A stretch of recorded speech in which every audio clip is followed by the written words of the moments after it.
got some ground beef left over, so I'll probably make a few burgers, but I also got some pork shoulder steaks. So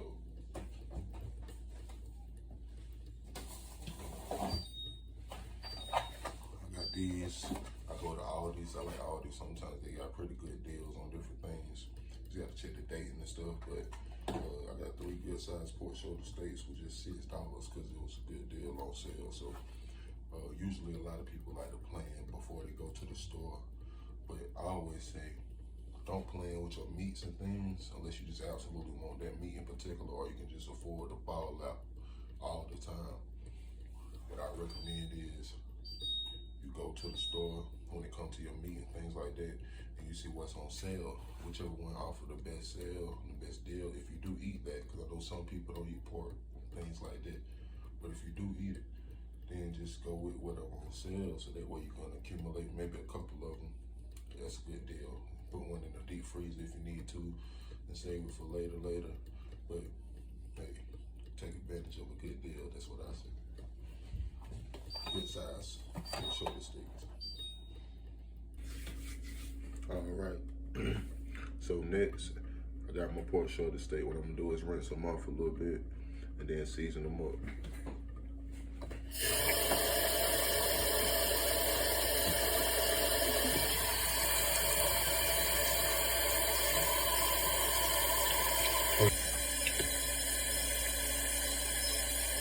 Water on your meat.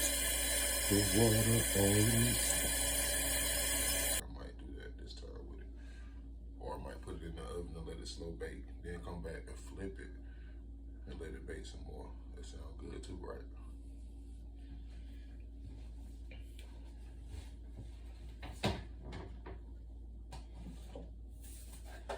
All right, so I'm gonna put a little bit of salt on each side.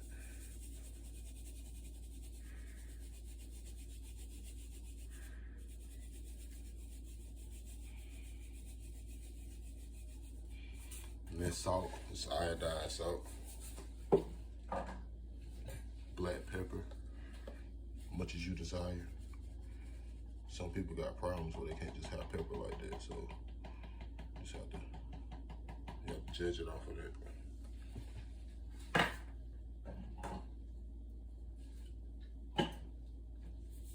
Meat tenderizer for tougher meats. It's pork shoulder steak, so it can be tough. Meat tenderizer helps out though. I like it. It works for me. If it worked for me, it should work for you.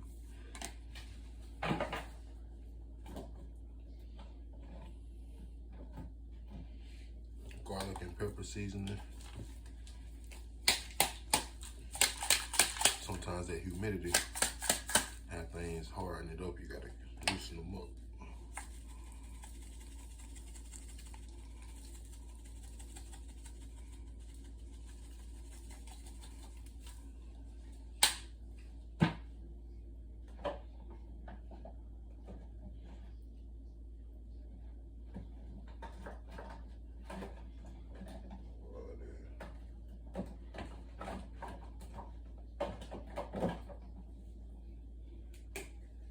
Little sprinkle of Italian seasoning.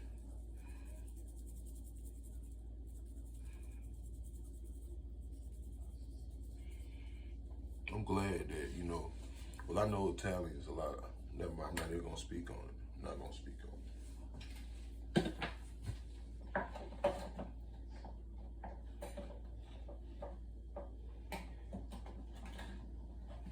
A little bit of rubbed sage. And look how I'm sprinkling it now. See that? You see how it's barely falling out? That's how you want to do it over your meat. You don't want to out there just overload it, but you want to make sure it's seasoned. Now it's a little different with the sage when it gets moist. You gotta, you know what I mean?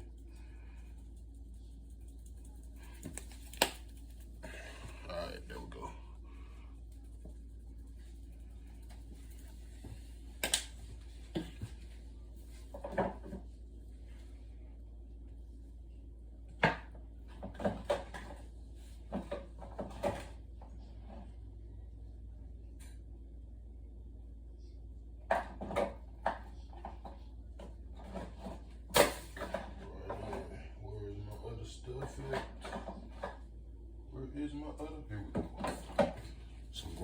paprika. Paprika is a must.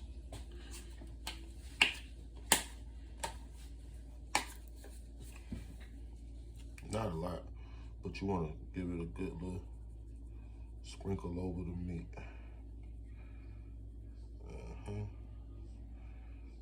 There you go.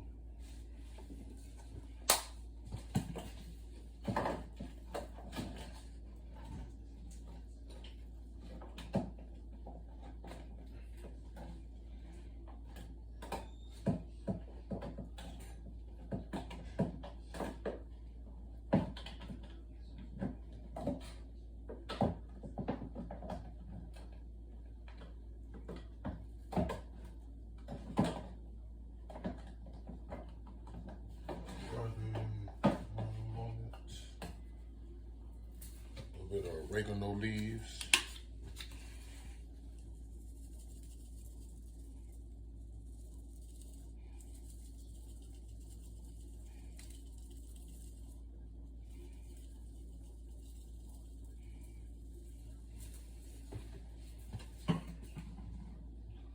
Where is my other stuff?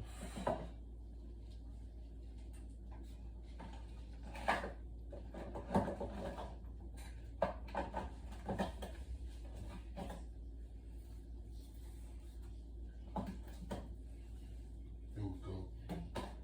Now we're getting back in it.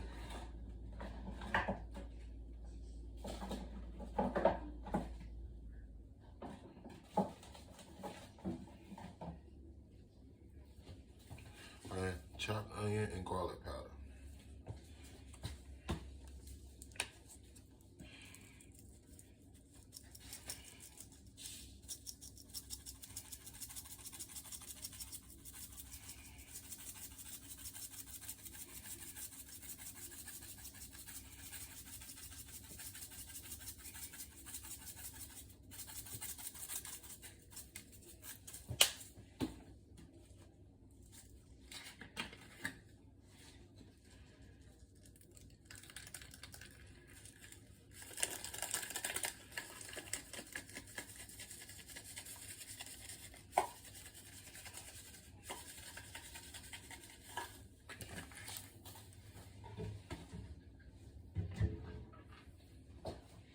Peace, there is a star. Celebrate the compass and stun. Who's a bit of it is sons.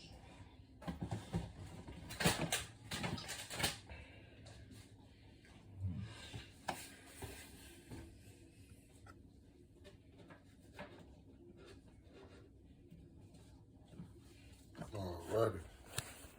As you see, I got it all seasoned up. And that's one side. I'm gonna flip it and do the same to the other side.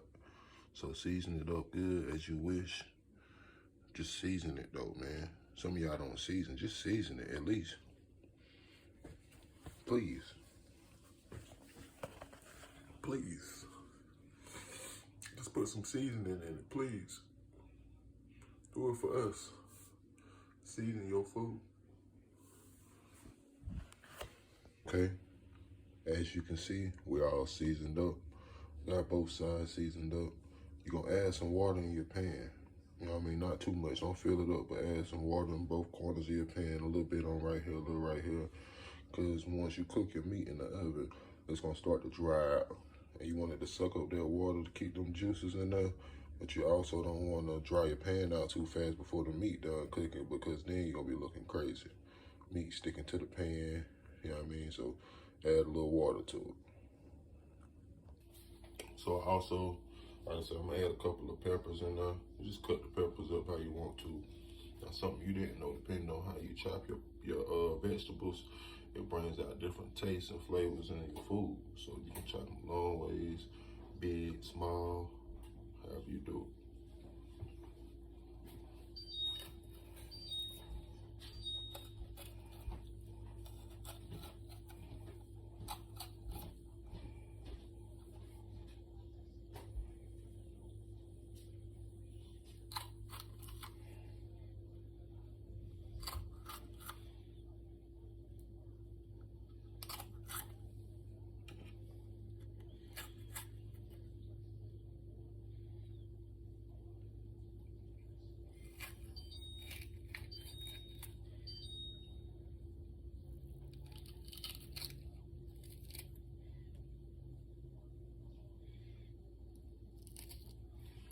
after I get done with this, then I'm gonna put it in the oven. Once it get done, I'll probably put on some broccoli, and I got some okra I might put on, bake it in the oven too. Believe it or not, okra tastes real good when you bake it in the oven also. So I do recommend, if you never tried baked okra before, it tastes just as good as fried okra. Bake it in the oven.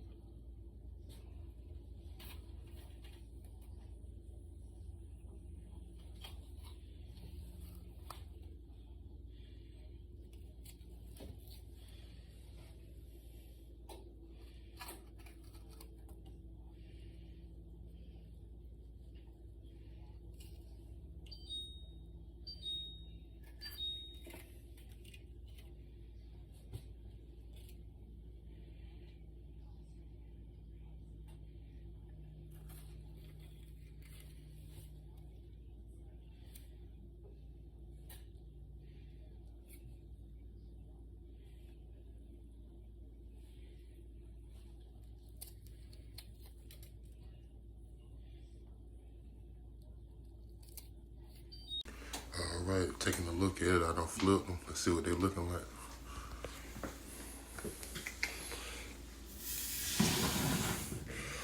Oh yes,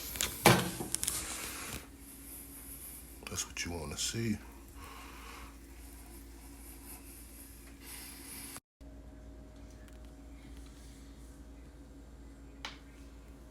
Alrighty, so I got my vegetable seasoned up. That's my okra and my broccoli seasoned with butter on top of it. Put in the oven. I actually used the grease that I made my pork shoulder steak in, just for that extra flavor.